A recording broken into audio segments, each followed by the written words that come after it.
Welcome to the Choice Lifestyle Podcast. I'm your host, Nastasha Mckeon, founder and CEO of Choice Juicery, author of Plant Food is Medicine, and naturally a health, wellness, and mindfulness enthusiast. I believe that happiness is a choice, and I built my company upon this ethos. This show is a platform where we will discuss all things health, wellness, and mindfulness in hopes of inspiring you further on your journey. We will be sharing inspiring stories, health, wellness, and mindfulness hacks, as well as anything else pertaining to living your best choice life. My hope is that you may hear something on every episode of this podcast that will genuinely be of value in your life. Welcome back to the Choice Lifestyle Podcast. I'm your host, Nastasha Mckeon, founder and CEO of Choice Juicery and author of Plant Food is Medicine. If you want to support the show, you can do so by visiting us online at choicejuicery.com and shopping our online store where we have a ton of products that we're shipping nationally, including my book, as well as our bread, our elixir line, our incredible protein powder, and our power greens. So please do visit us online. Or of course, if you are lucky enough to live in Southern California, you can visit us at any of our 7 locations. We have 6 here in San Diego and 1 up in Orange County, down in San Clemente. So please do support the show by popping into one of the stores or visiting us online at choicejuicery.com. Today's guest is Elsa Elbert. She is the founder and CEO of Composed Living, which is a Los Angeles-based professional organizing company. Elsa has been featured on HGTV, BuzzFeed, Mind Body Green, Travel and Leisure, just to name a few. She believes in helping people organize their life so that they can spend more time doing things that they love. You might be wondering, what does organization or decluttering have to do with health and wellness? But there's actually been a ton of studies around this. And the studies show that decluttering your space is also a process of decluttering your mind. And it can lead to lower levels of anxiety, increased levels of happiness, and all kinds of other benefits. So I'm excited to get Elsa on here to talk about all of that today. But Elsa doesn't just own and run this Composed Living professional organizing company. She also is the co-host of a monthly women's entrepreneur community. She is the founder and creator of a nonprofit called Composed Giving. She's also the host. Gosh, this woman does a lot. She sounds like me. She's also the host of Composed Living with Elsa Elbert. It's a popular podcast. So a fellow podcaster and just overall incredible woman. She's a mom. She's a dog mom. She's doing all kinds of amazing things. So without further ado, let's just get her on here and dive right into this amazing conversation. Elsa, thank you so much for joining me on the Choice Lifestyle Podcast today. It's great to have you here. Thanks so much for having me. I'm excited to chat with you. Yeah. Okay. So I was reading your bio and I was like, I think I might finally have met a woman who is as busy, if not busier than I am. You have your hands in so many things, which is so incredible. I feel like oftentimes when I tell people the different things that I'm going about doing, people are like, you're like, how do you have time for all of that? And I think it's kind of a testament to having an organized life. Yeah, When you're organized, 100%. you can actually you can do a lot more. You can accomplish a lot more. So I thought that'd be a fun way to segue into the conversation, is just talking about how busy you are and how you're able to do it all. And I imagine it has to do with your professional organizing skills. Yeah, well, I mean, truthfully, I think, and this is probably universal, but I don't really realize how many things I'm doing at the same time until I take a very conscientious moment to like sit and write it down or like actually honor all of those things. And also a lot of, there's so much overlap in all of my passions that it kind of just feels like it's all one huge never ending project. Totally. That Uh, makes a lot of sense. but yeah, I mean, of course, like I'm a professional organizer. We can start there. How did you get And into so I that? started, um, I guess kind of like how all entrepreneurial journeys start. There's like some weird event that happens and you're like, what do I do now? What was that for you? I was working I have a master's in organizational leadership, which actually has nothing to do with like organizing someone's home. It's more about leading a large like corporation or organization in that sense. And so that was most of my career. I worked for many years in healthcare, and the whole mission of my job I was always an executive on the customer service and or operations side. And it was very much about like, what's the most efficient way to get things done? What are the tools that people need in order to do their jobs well? Like, how can we simplify everything that we're doing while also really upping our game in the customer service world? And a big part of that too, I believe that people buy into your passion and your beliefs and your organization and all of those things when you treat your employees the best. So So true. I loved it. I'm still very passionate about all of those things. But there came a time where I would have had to move out of state to continue working with an Mm. organization that I loved. And they were based out of Denver, but it was at the same time that my husband and I were getting married and our kids were little and we were trying to blend our families. And I was like, it doesn't really feel like I can say I do and then like bounce to Colorado Monday through Friday. Totally. I was like, I do and I don't. So, yeah, we talked about it. And I was like, as much as I loved the company I was working with, and I was very, very happy with my career trajectory and all of the things, it just didn't make sense for our lives and our future as a family. And then I was sitting at home and was like, I definitely don't want to stay at home. Like, it's not, I don't feel at ease in my own body when I'm like not being active or working towards something that I'm passionate about. Totally. And I think there's plenty of people who are very passionate about being, you know, a stay-at-home mom or a homemaker. And like, I love that. I think it's so beautiful. And I wish that was something that I enjoyed more. Yeah. I think it seems very like it's romanticized in my head. I'm like, oh, if only I could stay home and like make jam all day. But if Right. I ever have that opportunity, I'm like, I do not want to make jam today. I want to do something else. So So everyone's staying wired home, differently and people love, it's like to yeah, each their own, right? Absolutely. 100%. And I think I really thrive in community and being around coworkers and uh, my brain just works in a very organized, very kind of systems oriented way. And so I was just thinking about like, what are all the things I can do? I've always loved organizing. Like I was the kid who had the old school label maker and I Yes. would take everything out of our pantry, like wipe down the shelves, like it was just always my favorite. You know, I love organizing inside a refrigerator, like redoing a whole linen closet just because, you know, you can make it look a little bit better. And my Mm. family didn't care at all. You know, my brothers were just like, just grab another towel, knock down the Right. whole Yeah, stack. It doesn't exactly. matter. Yes. Uh, but it was great because then I could just do it again. So yeah, it was kind of in that time period where I was like, I love interiors. I love both my mom and my stepmom are real estate brokers. We spent a Okay. lot of time in like open houses and sort of fantasizing about living in these spaces and also like what would I do with it if it was my own. I still Hmm. love doing this. It's like the best game to play. And professional organizers were not very common 10 years ago. They were Hmm. kind of just getting started. I don't even think Marie Kondo had her very popular book out at that time. But it wasn't unheard of, especially in an area like Los Angeles. And Right. so I thought, let's try it. What's the worst thing that can happen?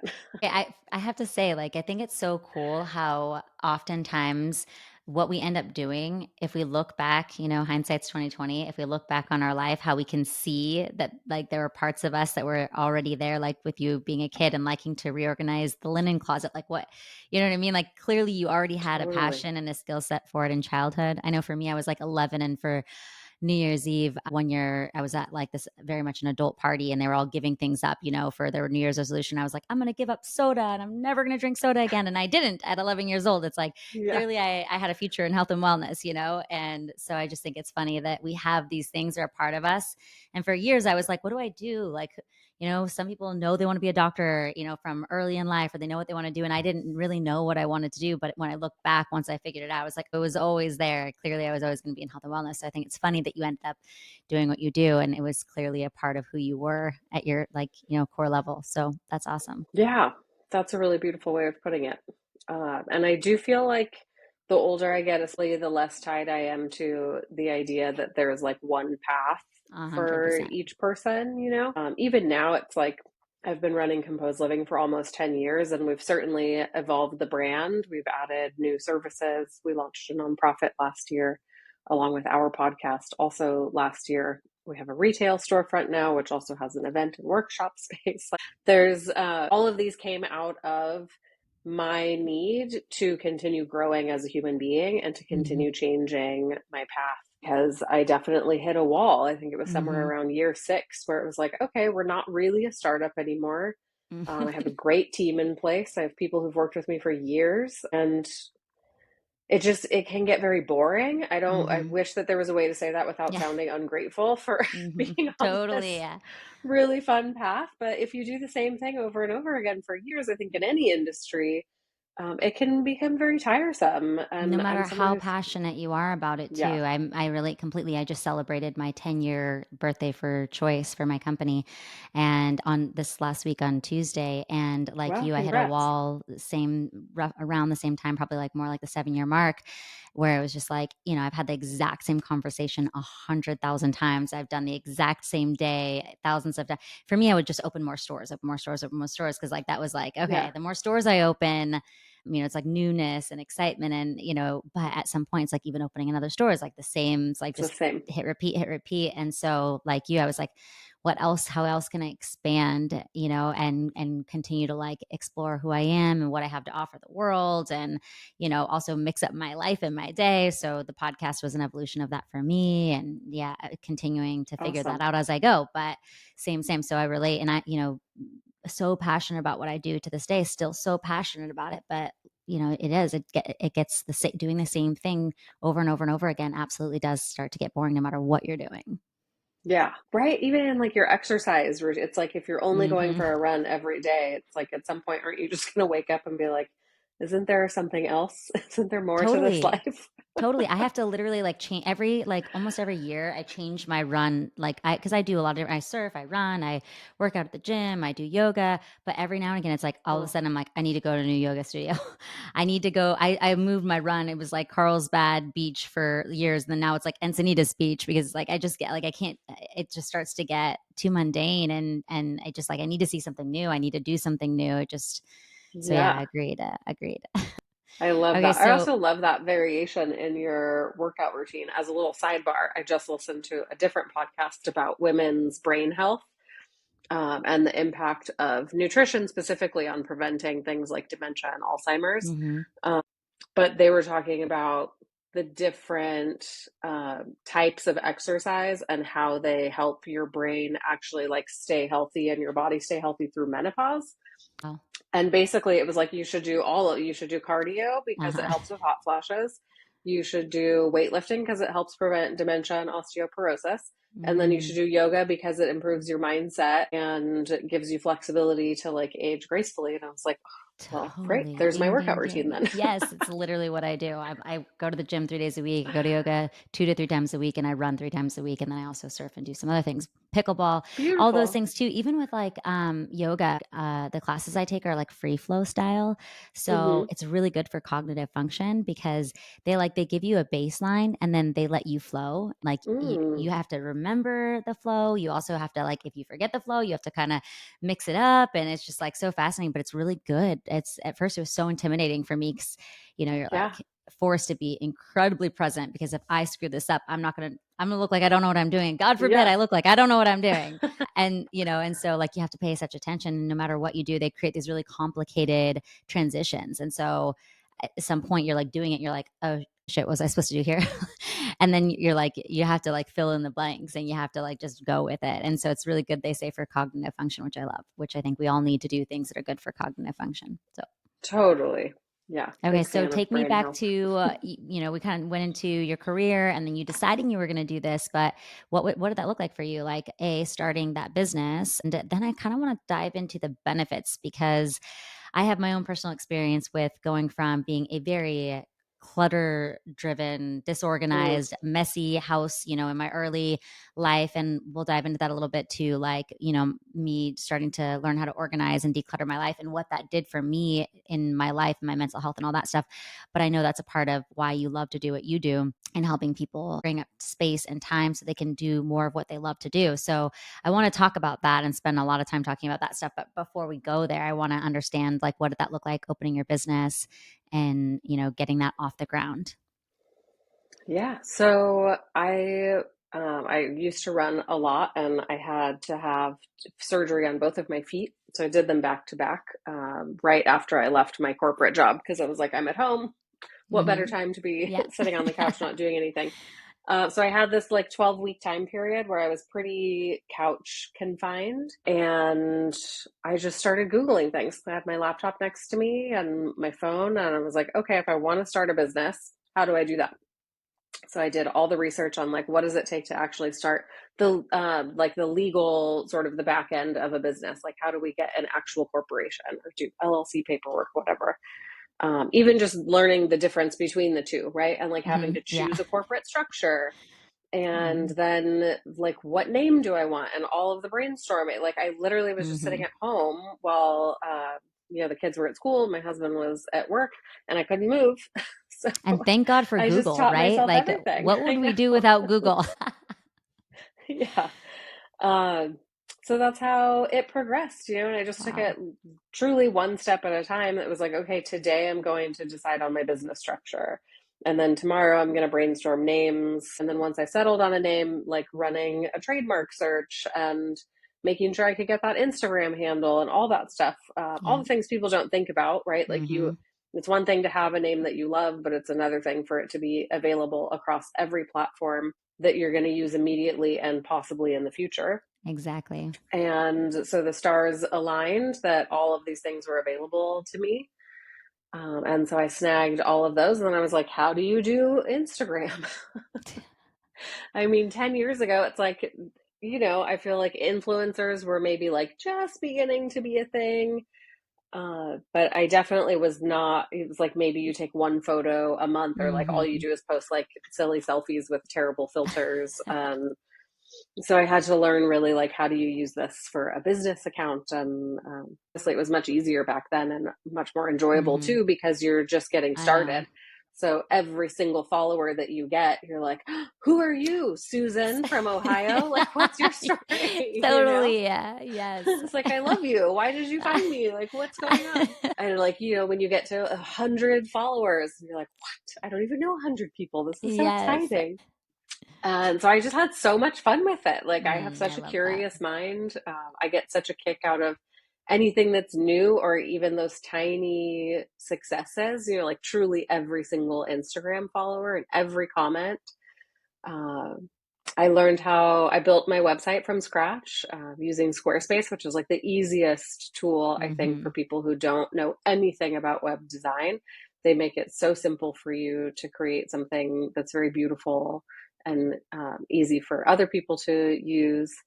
So yeah, just got it all going. I remember like my first couple of blogs, they would take me like 8 hours to write one blog. It's like everything had to be perfect. And it was like, Exactly. I was a professional journalist, and now I'm like, Yeah.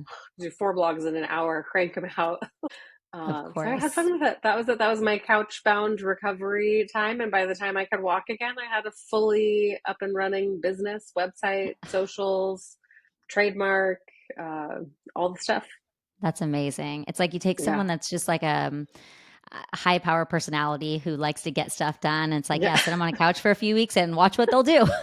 They'll create an See entire what company while they're happens. sitting on the couch because it's hard for us to just, I'm that type of personality and that like I cannot sit still. I can't, I like to be doing things. I like to feel productive, you know? Yeah. And don't get me wrong, like I take time for stillness. I'm big into like, mindfulness practices and meditation and stuff like that. So of course there's time and space for that. It's on the calendar. But like Yeah. I like to be productive. Like to me, a day well spent is a day that I like got a lot of stuff done. I was on the go. And what like we said earlier, different, strokes for different folks. Like everyone's wired differently. But for me, Yeah. people are like, oh my God, what you do in a day exhausts me. Like, why do you do so much? That sounds terrible. And I'm like, that was like the best day ever for me. It's just the way that I'm wired. I have a lot of energy. I like to get things done. Yeah. I like to feel productive. And I feel And it good laying really my head down at the depends. end of the day. Yeah, same. There is a difference to me, I think, between productivity, the way that maybe most Americans think about it, in the sense of like, I'm only as worthy as I am productive. Mm-hmm. And I don't subscribe to that. I don't want to stay busy because I think it makes me a more valuable member of society, or contributes to myself. It gets a Yeah, little sticky, right? There's the people who are totally. like, they're so Mm-hmm. proud to be so busy. Mm-hmm. And as much as I take on, I actually don't ever want to be busy. I don't want to feel busy. I want to feel Yeah. perfectly in balance. And like everything that I'm doing with my day is for a reason. Yeah. And a lot of those reasons are just because like I want downtime, or, it's the same. Like I love Yeah. getting something done, but I hate running an errand because it's not, so there's no Mm. like higher value in that task for Yeah. me. Like doing a Target return, I'm like, this is not making me a better human. It's not Totally like relate. helping Yeah. another person. I'm not exercising. I'm Yeah. not being mindful. Like, I don't like Yeah. this task and I don't want to do it. Yeah. So there's quite a lot of things that like I will not do just for the sake of staying busy. And there, Yeah. is such a like there's, again, on the flip side of that, a big difference between being mindful in stillness and just like Mhm. simply not having anything to do and wasting an entire day. And that's the part Exactly. that I Agree with can't that. handle. Like, I don't want to just Yeah. sit and watch Netflix all day long. Sometimes I do. Yeah. Like, there's probably a couple of days every year where I'm like, I am spent. And if I don't sit here in mindless activity for a 24-hour time period, I will not be able to go on in a healthy way. And I honor that. And I'm like, Good today's for my day. you. Everybody leave me alone. Good for I'm you. just like going to watch an entire season of something and not answer my phone. Uh, Mhm. but the rest of I the think time, I think it's it's like so if good I to have could that be. awareness. Yeah, yeah. And I think like so for me, it's like I love just floating in the pool reading a book, right?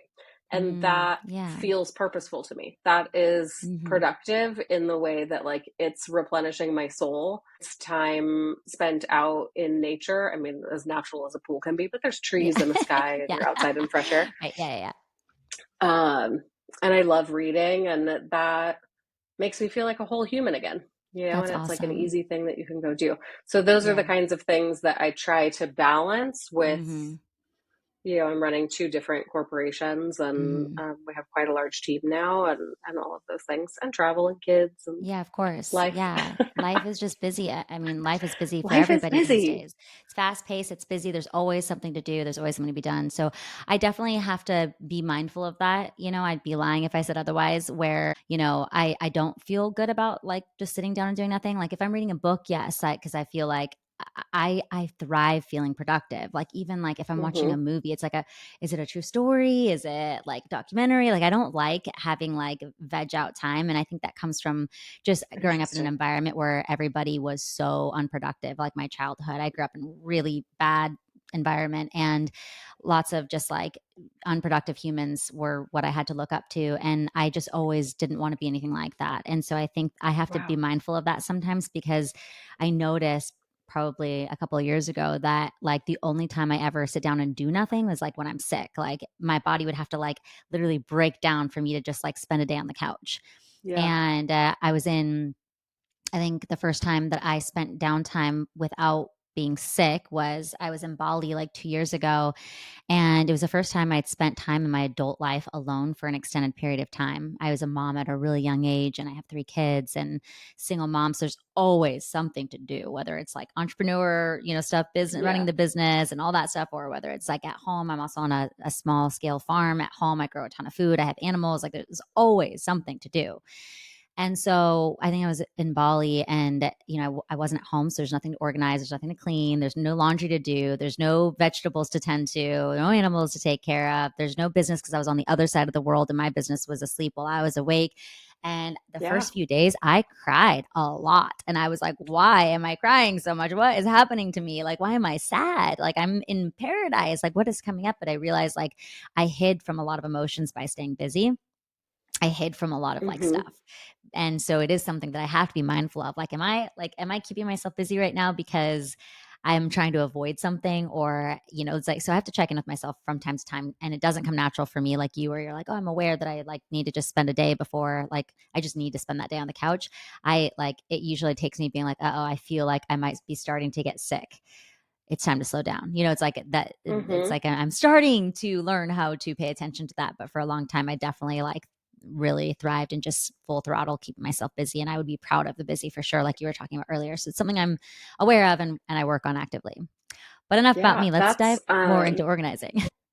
Well, I was just going to say that's the whole reason why I focus so much on trying to balance those moments of intentionally not being productive with productivity because Yeah. I went through the same, like, I was very depressed when I was not being productive in the way Mm. that like this society appreciates, right? Like if you're Yeah. not working and you don't have a Mhm. purpose, then it's like, what good are you? You know, like what do you talk Exactly. about at a dinner party? Yes.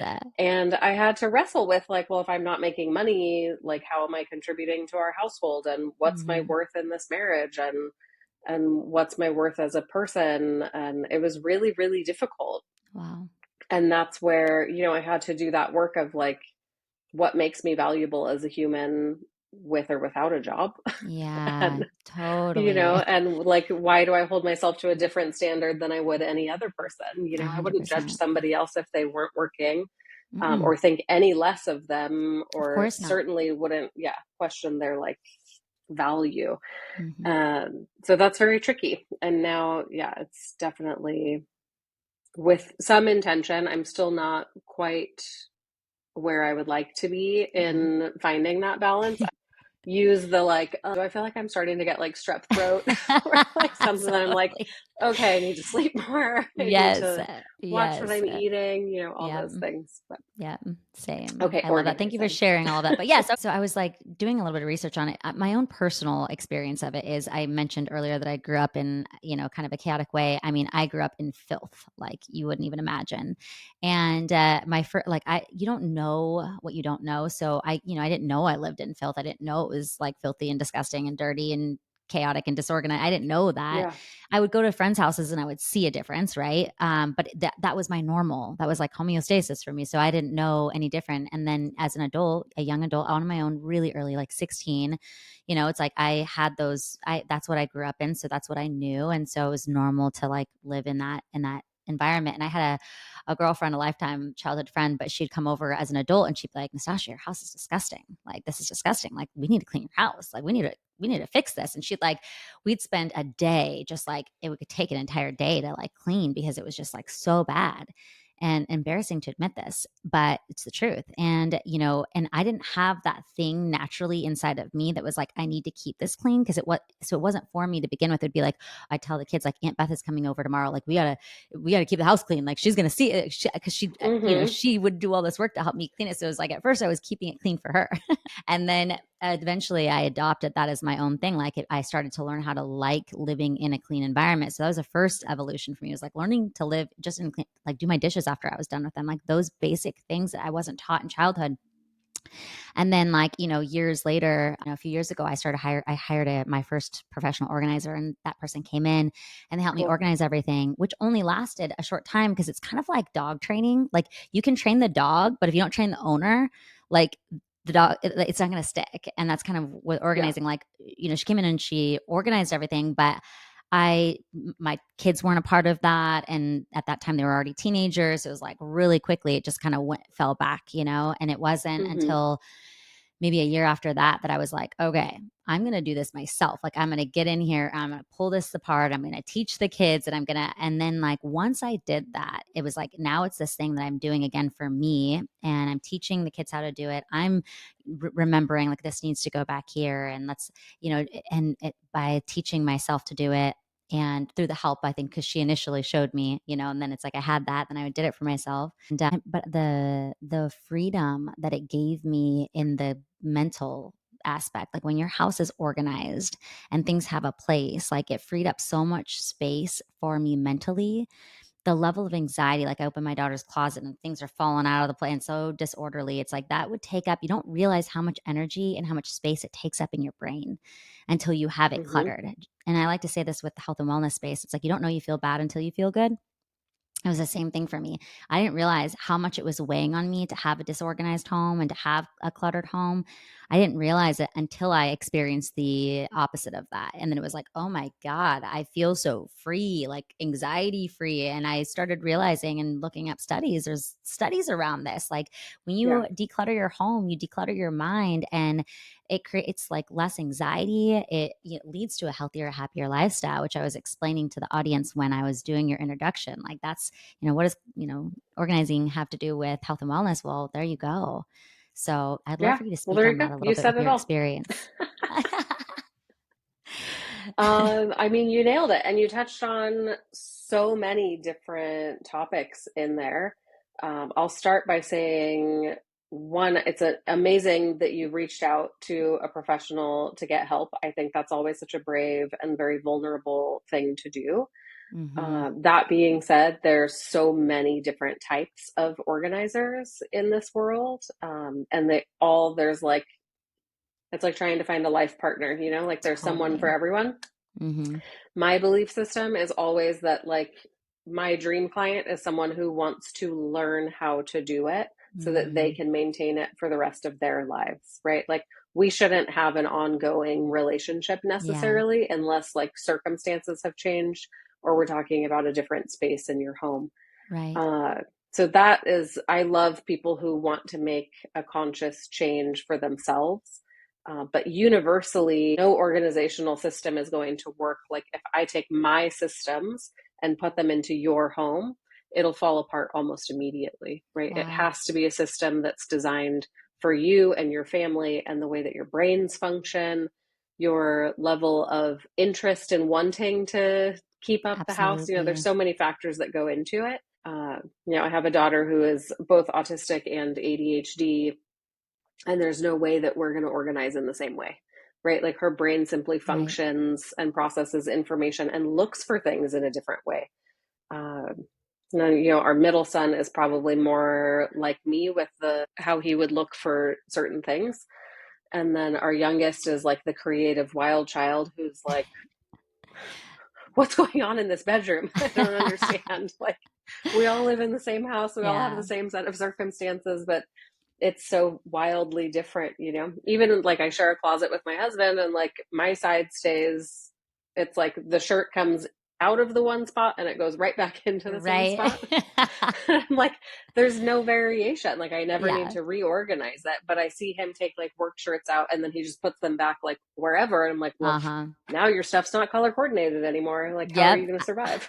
That's what I've had to learn. I have to like, I notice every once in a while, I'm like, oh, I'm doing it again. It's like rewiring my brain almost. I'm like, put the cream in the cream section, put the black in Yeah. the black section. Like, it's And honestly, my, like, it doesn't matter. my It's brain like, definitely works. I'm more it, like your wild yes, child that it you were makes it talking about. easier I'm and it just, certainly whatever. looks more visually appealing. Yes, And that kind of takes us to the totally. And I next like that. piece of I that. Yeah, appreciate it. yes, me too. Very much so, to the point where I only buy things that are not patterned so that I don't have to see any variation in my closet. I love that.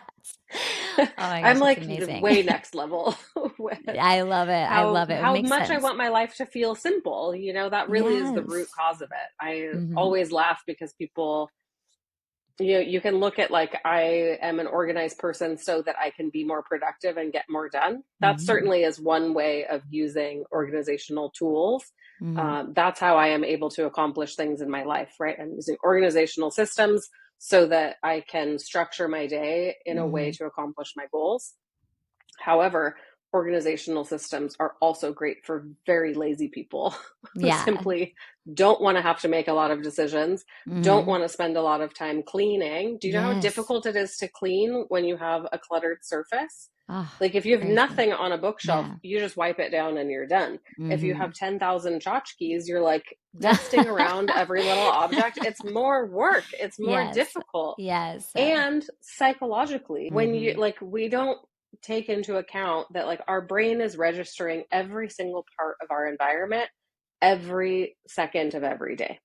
So imagine how exhausting to open a pantry and you see every box, every label, every marketing gimmick, every color, every material. There's like plastic bags, there's cardboard boxes, there's stuff that's overflowing. Like, it's overwhelming. And that's why when It is. people, like, you see a Pinterest perfect pantry, everything is removed from the original packaging.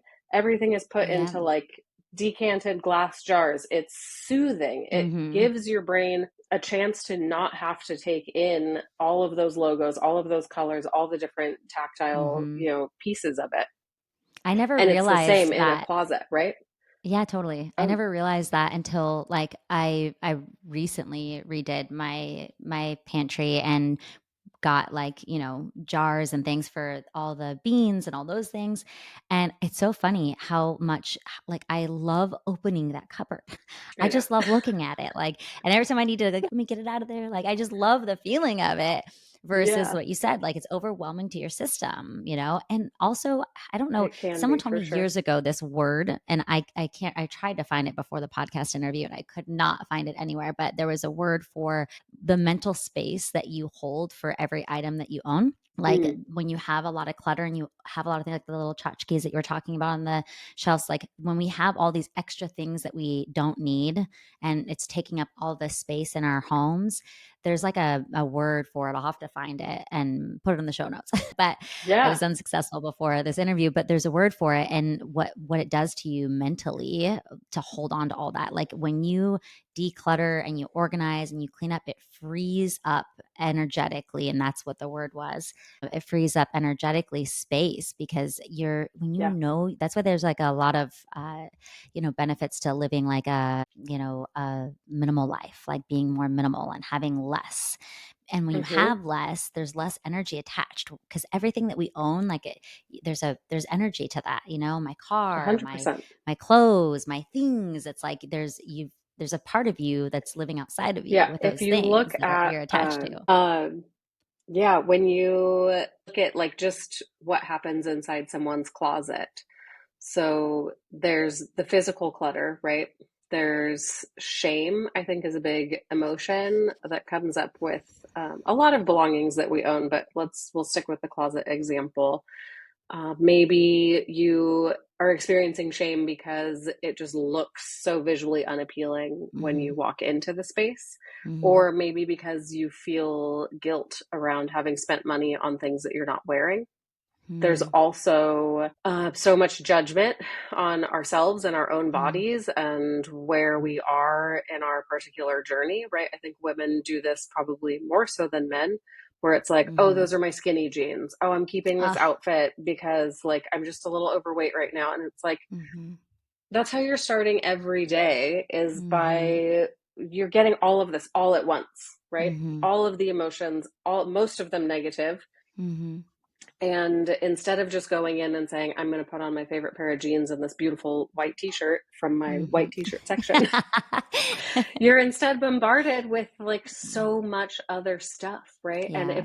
if we're not aware of it, I think those moments, right? Like it could start with the same thought process in the bathroom. Why is my bathroom counter so cluttered? What are all these things? Mhm. Who uses all these shampoos? And then it goes into your closet and then it goes to your pantry. And it's like by the end of the day, if you're feeling overwhelmed or stressed out or just generally irritated and you don't really know why, it Mhm. could be that you've spent the entire day being hit with these like subconscious negative stories Mhm. that are happening so fast, like you're not even aware that it's going on. And Totally, this is totally. ultimately my favorite benefit of decluttering or just owning less, like buying less, consuming Mhm. less. And it's all a practice. Nobody's perfect at this. If I walk into Target, I mean, there's no holding me back, you know? I'm gonna come back with like so much nonsense. I'm like, a new throw Right. pillow, a couple of Yes. candles. So I it's went like in for I paper know, towels. yeah, everybody knows, Yeah. and it's what a wonderful thing that Target has done. They've curated their stuff so beautifully.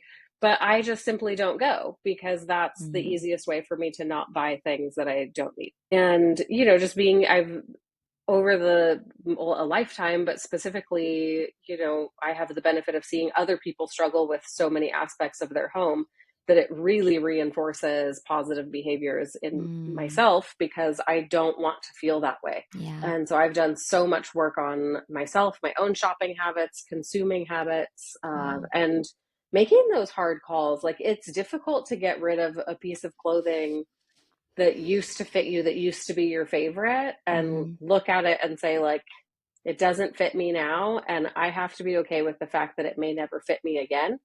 And Mhm. then make the decision to keep it because I love it so much and I'll never wear it.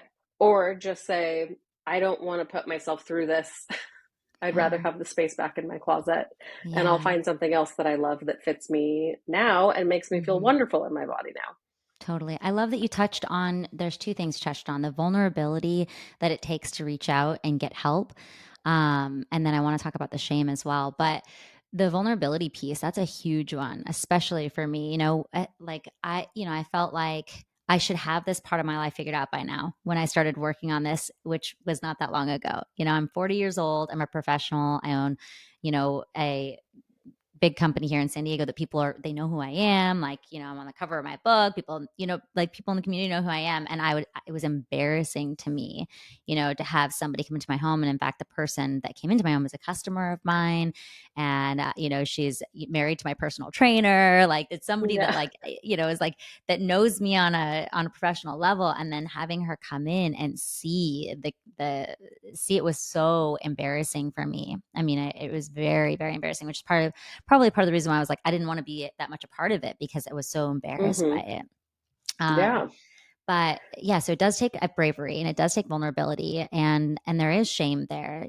I experience shame all the time when things get back to being cluttered again, especially once I've already known and I've, put work and love and attention to it. And I open a drawer and I'm like, how did we get here? Like, how did this become a junk Yeah. drawer? Like, why do I need 5 junk drawers in my house? Like, I don't like if there's not something in it, somehow it becomes like a junk drawer. And so Yeah. I'll experience a lot of shame around it and self-judgment. And it's so funny to me because you said something earlier about being harder on ourselves than we are on other people. Because if I go to a friend's house and open a drawer and there's junk in there, I feel zero Who about it. cares? I could Yeah. care less. I think nothing, like no thought goes through my head. But if Yeah. somebody's over at my house, like recently I had a friend over, we were making dinner and they were like looking for something. This is like before I went through the reorganization again. And this is kind of what led to me like diving in and being like, okay, roll my sleeves up. I'm going to do this thing. Cause I felt so much embarrassment because they were like, looking, I was like, oh, it's not in that drawer. And they're like, I'm like, no, don't open that drawer. Don't open that drawer. It was like this embarrassment because it wasn't how it should have, it wasn't how I wanted it to be. And so I was Yeah. embarrassed of that. And I felt shame around it. And this person could care less, I'm sure. But for me, it felt shameful. So it's like, that is so interesting that we carry so much weight around these things. And it's like, can we just be like, okay, yeah, it's not where I want it to be. Let me focus on getting it where I need it to be versus like leaving Yeah. it there and experiencing shame every time somebody opens that damn drawer. Like, how about let's just spend some time? Let's clear out an afternoon and let's get this thing taken care of or get help, like we talked about. I mean, that's why companies Yeah. like yours exist and are busy because people, it's like, know what your limits are, know where your limitations are and what you can do and what you can't do, and ask for help if you need it because there are people out there that can come and they can help you, and you don't need to live that way. You don't need to live that shame. You don't need to live that experience of having people over and they're going to put dishes away and they open cupboards and drawers and you're like embarrassed of it because it's not what you want it to be. It can be what you want it to be. You just have to make some time and space and even an investment, but it's so freaking worth it. Yeah. It really is. I there's so many I like should be taking notes while you're talking because I'm like, yep, I love that. I want to respond to that. I love that you started to say I should have this in a different place, and then Mm-hmm. you caught yourself and rephrased it to it's not how I would want it to be. I love Mm-hmm. when people it's just another way to judge ourselves, right? By saying that Right. we should be doing things. I have I call it a household drawer because there's no junk in my house. I love that. But, I can tell you that nothing in this house stays perfect without work. Like, there Mm-hmm. is not a space in our home that would stay perfect if I didn't maintain those systems. And a lot of them I do on a daily basis because they would just really bother me if I didn't, right? I cannot Mm-hmm. wake up with dirty dishes in my sink or on my kitchen Oh, counters. I will same. stop everything and make sure that they are cleaned, put away, counters are dried off, then I'll go make a coffee. And that is Mm-hmm. not how I want my day to start. Mm-mm. So I'll stay up a couple minutes later in the evening to make sure that that's how my morning will start, right? I Mm-hmm. also don't like to go into the living room and see that like the couches are how we left them when we shut off the TV the night before. I want Uh-huh. the pillows back where they go and like karate chop the Yes. top and like refold the blanket. So this is just so that I feel wonderful starting my day the next day, right? I That's love that. very important to me. So I'll take the 2 minutes the evening before to make sure that that's done. It's the same reason why I make my bed in the morning because future me is very grateful to get back into a beautifully made bed in the evening. It feels Totally. more elevated. than just getting into like rumply sheets. Totally. There's It, some things I don't care about. Like, I okay. do not perfectly coil my laptop charger and place it into its own little bin in our Okay. household drawer. I'm like, there's space in the drawer. I'm throwing it in there. Uh, and if I have time in the future to go back and like redo that and make it look hmm nice, sure, maybe I will, Yeah. maybe I won't. Yeah. You know, But you have to give yourself that grace, I guess. you That's do. You do. the point of it, is like I said, this organizing, having an organized life, these are skills that you practice every day. It's not hmm something that you do once and it stays that way forever. And it's hmm 100% okay if things get out of sorts. You just go Absolutely. back and put it back the way you want it later. It's. Absolutely. And I can attest to the fact that you don't have to be born that way because you can build that. I was not raised in that environment. I didn't have, a type A personality in that way at all. And it was like, I'm laughing as you were talking about like putting the pillow cushions back because you want to wake up in the morning and see it the way that you want it. I used to never care about that stuff. And like I developed that care as I started to do it and make it a habitual thing. Now I care so much. And I always say to I have a 18-year-old, my 21-year-old moved out, but I still say this to her when I visit her place because she's always like, "Oh, don't come in, it's a mess." And my son, he has his own thing going on in his room. And then I have a younger one. And, raising her at this age, I'm trying to instill these habits in her that I didn't have figured out in my older children's lives growing up. But I tell them now all the time, I'm like, it's so much easier to keep a room clean than it is to clean a room because I 100%. remember like having to clean my house and it just being such I like clear the calendar for 2 days. I've got to clean the house versus like Yeah. keeping the house clean. And it's those little habits of like, I'm not going to go to bed until I put the cushions back on the couch where I want them, until I fold this laundry and put this away, and until I clear these dishes off the counter because I don't want to wake up to this because it feels so good to wake up to a clean house every day. It feels so Mm-hmm. good to come home from work to a clean house. I gosh, like after a long day, you've been It's out soothing. busting your butt all day, getting stuff done, and you walk in the door and it's like, ugh, there's dishes. And for me, that was also a battle with especially my son, because he didn't grow up with this. I was always the one to clean up after him. And it got to a point where it's like, I feel outnumbered here. I'm a single mom. And it's like, I get home from a long day of being at work and I walk in the door and while I was gone, you were destroying the house, like there's dishes everywhere.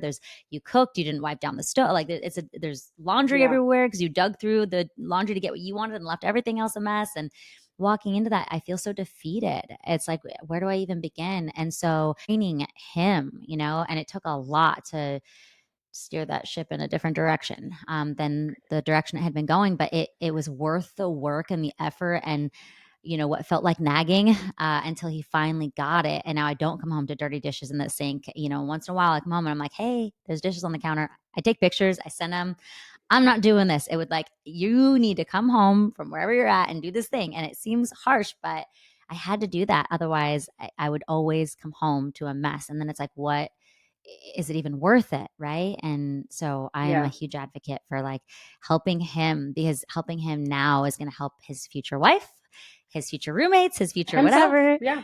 and himself. Absolutely. So, okay, we're It's getting a low on time great here. yeah, Oh, it's go I ahead. Go ahead. No, love no. teaching kids organizational tools that work for them. I think also we were the same age when we had our first child.